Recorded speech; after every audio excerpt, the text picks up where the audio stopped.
ny fionana amin'ireo tompon'ny fanapahan-kevitra politika.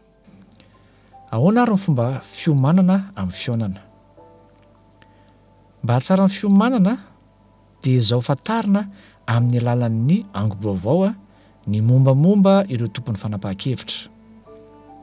Safidio ireo anatrika ny fionana. Manomana fampahafantarana na fanehoana, izany hoe présentation na fanehoana ny asa, ny fikambanana voakasika, ireo zavatra misy ary eo antontanisa tsara ho fantatra mba hanohanana ny fanehoan-kevitra.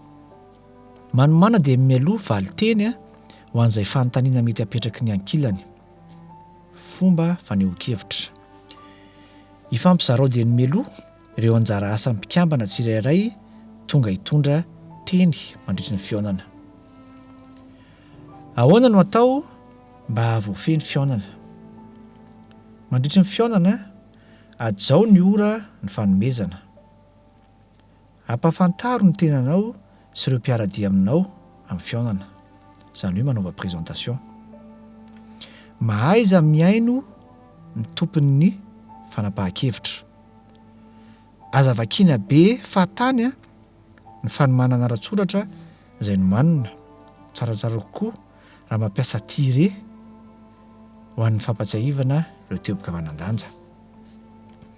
Ajao fotoana natokana ny fanomezana ahafahana mandray fitenenana. Mitenena mafy, mazava tsara ary milamina tsara.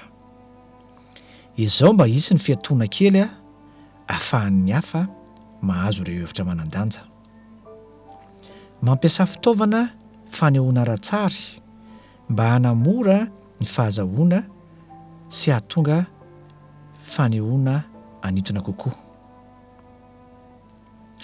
Mitodia hatrany amin'ireo olona resahana, hialao ny miondrika sy ny mandraikitra fijery amin'ny olon-tokana mandritra ny fionana.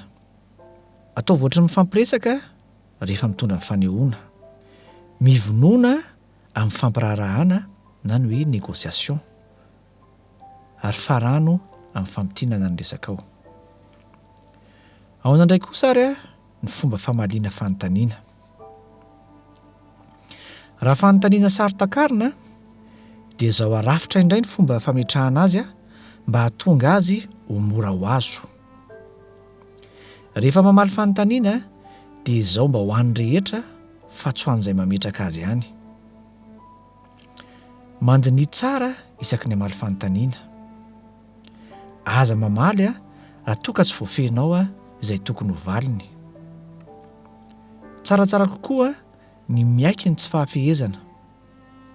Avy ireno any amin'ireo mpanatrika hafa ny fanontaniana na milaza fotsiny fa hojerena ny momba an'izay. Aorian'ny fionana indray dia manaova tatitra na compte rendu ho an'ilay fionana natao. Zarao amin'ireo mpikambana avy amin'ireo fikambanana voakasika izany compte rendu izany.